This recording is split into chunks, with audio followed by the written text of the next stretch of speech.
guys, it's Kimmi. I know you're here for the video and I'm gonna let you get right to it. But first, I have to tell you about the Notary Business Success Mentor Program if you have not heard. And it includes everything you need to get started in your business to teach you how to properly notarize using our course, Notarize Like a Pro. Apostilles, field inspection, ink fingerprinting, you name it, we got you covered. So check it out, including weekly live trainings and a 7-day-a-week chat. Oh yeah, you heard it right, 7 days. So check it out, notaryeducators.com. Bye. Enjoy the video.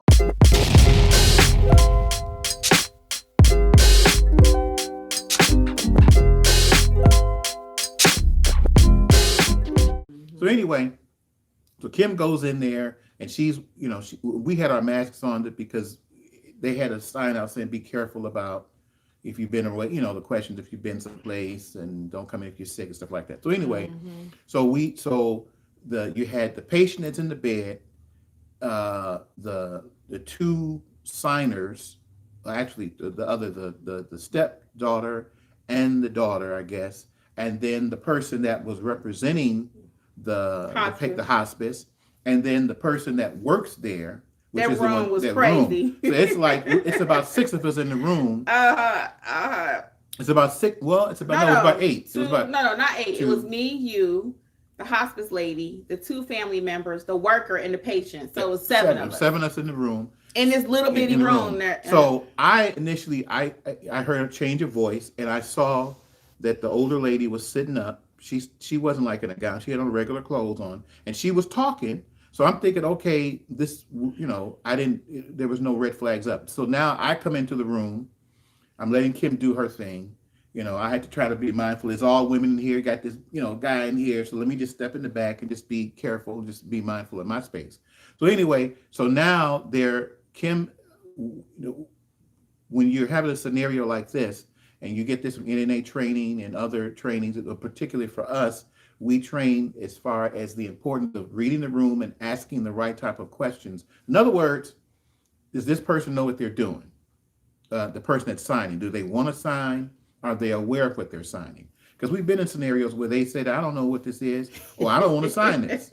And we like, oh, okay, well, that changes. Now, it changes everything. It could be the daughter or the son that's wanting the patient to sign, their mom or to sign. But if the patient says, I don't know what this is, or I'm not signing, and we've been where you ask them, so what we do is we say, hey, do you know what you're signing, that you're going to do X, Y, and Z? You're going to give a power of attorney, authority over to your son or your daughter to do something, and they'll say yes if they know in their way, or they'll say, they start asking questions of what is this? What is this? What you want me to do? And we've been there. It's been kind of, so the patient was, the daughter's, the stepdaughter, daughter says that she was deaf. She's been deaf all her life, and she didn't have her hearing aid in.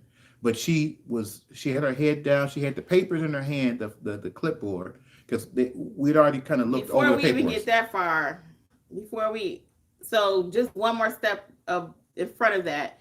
Y'all know I hired that person to come out and be the witness, right? Yeah, so we were paid him extra money. Yeah, so we and then guess who ended up being the witness? Well, it was going to be. So it ended up costing us money. She was gonna pay something though, because after Jeffrey tells you a little bit more, we'll tell you how it ends, and then y'all can put the rest together. So I'm gonna tell you. So now, and this is all about a timing issue, because we get there half an hour, 15 minutes now has gone past. We're expecting our third witness or second witness to arrive, and he's pretty good about time. So now we're trying to assess what's going on.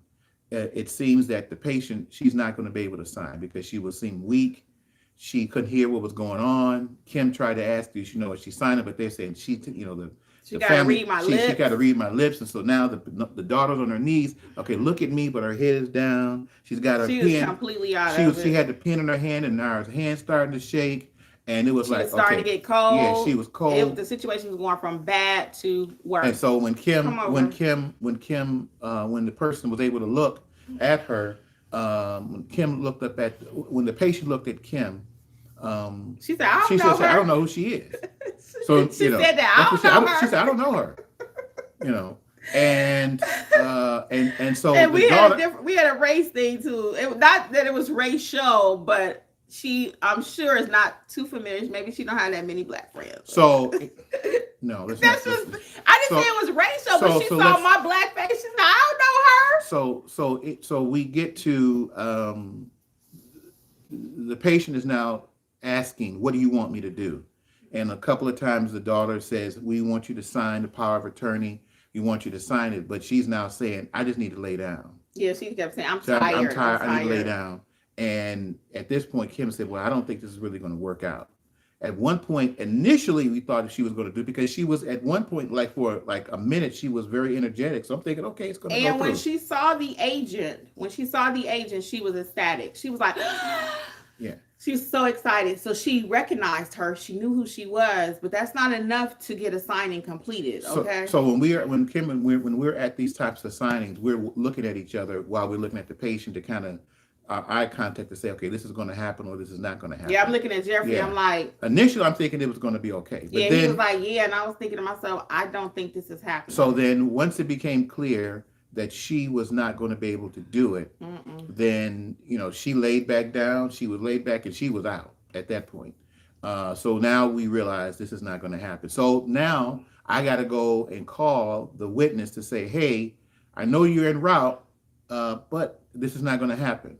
At the same time, the hospice person said they would be the witness.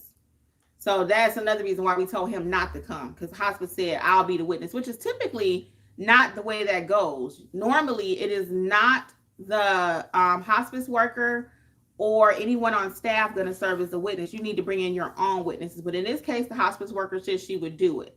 And actually, that was giving me a little bit more ease about the signing, but we still couldn't get the patient alert enough to say anything or to be in agreement or anything. And they were trying to hold her hand.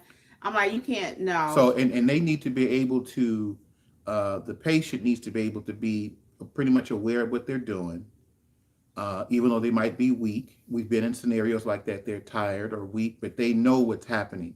So then we can proceed. We can go forward with it. When you have to, kind of take your time and let them do what they need to do as far as getting themselves together. But in this case, she was not going to be able to do it. So once we realized that wasn't going to happen, then we stepped out and went back into the kitchen and let her rest. So at this point, I'm like, we still got to get paid now, because remember, the witness came all the way out there almost, and we stopped him and turned him around, which is 45 minutes. So I'm telling the client, I'm like, look, Stephanie had a comment. Yeah, so Stephanie was saying the importance of working together in pairs if possible. And that depends, yes. If you know that you're just going for a one-page regular signing, then yeah. And even then, it would be ideal. It'd be nice to have two people, particularly to kind of make sure, especially if you do like a power of attorney, it's at a nursing home, something like that. Just someone that could be there to kind of look at from different perspectives. Because if you're the notary and you're there with the patient one-on-one, and you got four of the people in the room,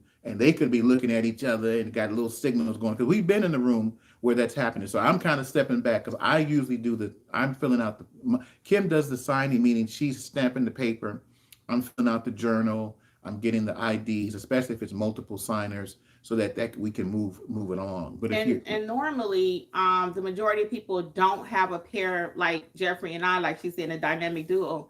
He does this full time with me now for the last 3 years. But prior to that, I would be doing everything with my mom. She would go with me as my witness a lot. So most of the time, you're not going to have two people to kind of help you assess the room. But this is what we teach you in Notary Educators, how to assess the room, what questions to ask, even before we get there. But even with the best screening, because this lady, I have been talking to her for over a week, you see what happens. So it doesn't always go as planned. Beauty is her name, is saying that the patient, we need to make sure they're coherent. Correct. Right. Yeah. So they need to know what's going on. Correct. And that they're aware. So with the witness fee, or with the fee period. So now at this point, no signing is happening. I'm expecting 3 figures. And don't forget, I already had to pay him extra to come be the witness. Didn't need him to be the witness, because the hospice person said they were going to serve as the witness if the signing happened. And now nothing's happening. So I'm like, somebody got to pay him $50. That's all I know.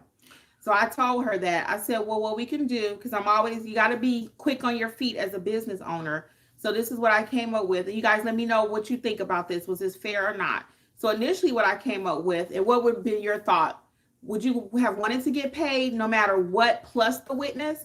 or do you like what I did? So I'm going to tell you what I did. So tell me 1 if you agree, 0 if it's like, nah, she need to pay both of us. Okay, 1 if you agree with what I'm getting ready to tell you, or 0, nah, she need to pay me too. So what I end up telling the client is, I said, Mrs. Smith, I'll need to pay the witness because he was on his way out here. So we'll have to give him that $50. Okay, and then I won't charge you anything for what me and Jeffrey did, our fee coming out here. We won't charge you anything. And I was being very generous, okay? So what would you have done? Do you agree it was cool just to collect the witness fee, or she still needed to give me and Jeffrey something too?